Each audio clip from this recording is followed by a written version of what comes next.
We are hearing multiple transformers, probably 4 transformers actually go out within the last minute in this area. We're seeing like the blue spark. We're hearing the noise. We do see, for the most part, at least the street lights are up here. If you take a look, so this is Little Wekiva, or Wekiva River Street, Little Wekiva Street. This is along the Little Wekiva River, which is right here. So these homes immediately do back up into the Little Wekiva River. There's also a lift station right here between these 2 homes. We were out here last night speaking with the owner of these 2 homes, who had told us that he's been here for 30 years. He says the recent flooding from even just rainstorms through this summer has been nothing like he has seen before. Last night when we were out here, the street was already, for the sewage drains, it was already filled with water. Now, if you take a look at the street here, we do have several inches of rain completely covering this. Again, the banks of the Little Wekiva River, right there, just mere feet from where we are right now.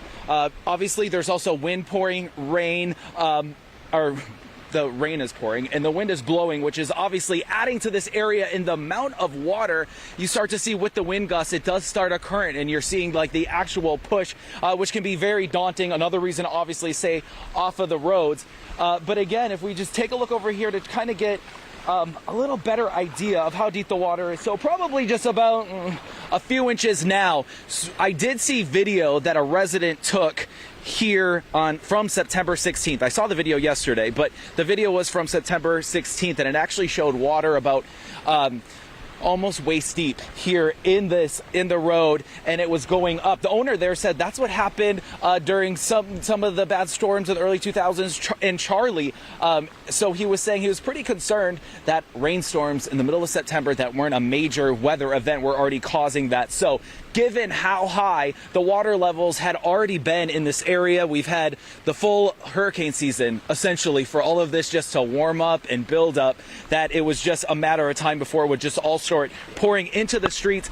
And that is what we're seeing right now. Seminole County had been thinking some areas 5 inches of rain, other areas 15 inches, maybe plus, as Ian makes its way through. So this, if you live in this area, you are going to be focusing on this for much more than just the path of Ian, your tropical storm rain, that could potentially bring some devastating flooding as the storm slowly moves across. But again, we are seeing it steadily increasing.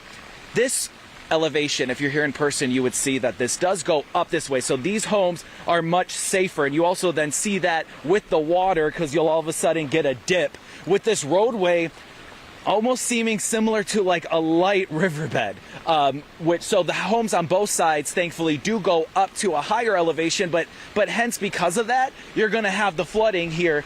And here's another cell coming through with the wind picking up and some of that rain here. And if you look at like the headlights of our vehicle, then you get a better idea exactly all the rain that is just pouring on in the middle of this roadway. Which still throughout the day, the sun comes up.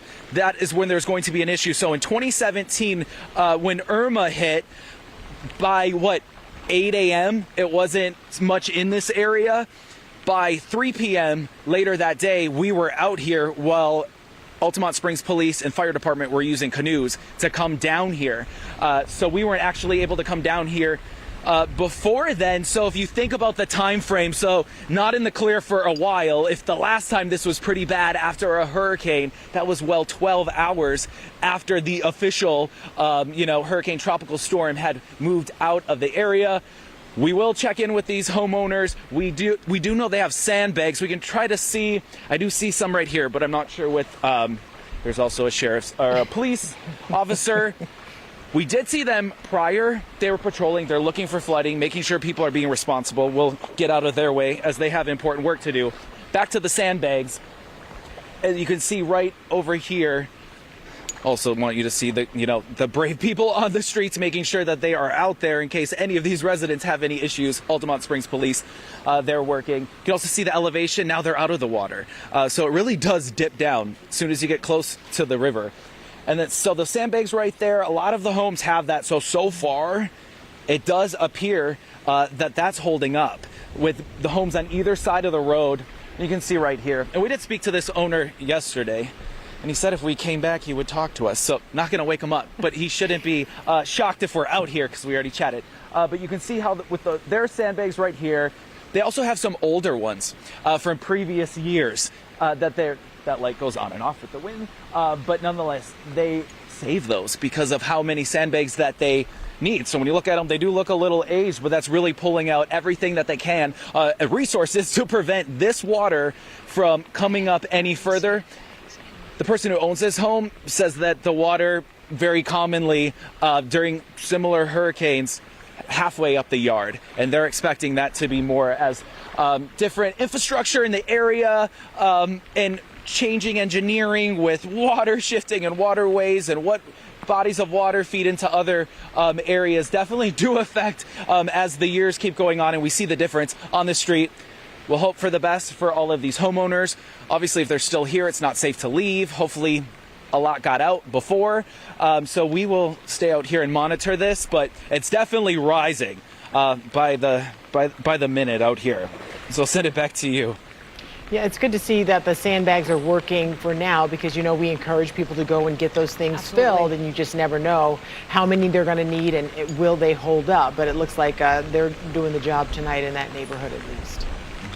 Yeah, thank you so much, Troy. Troy Campbell reporting from Altamonte Springs near the Little Wekiva River, where water continues to accumulate.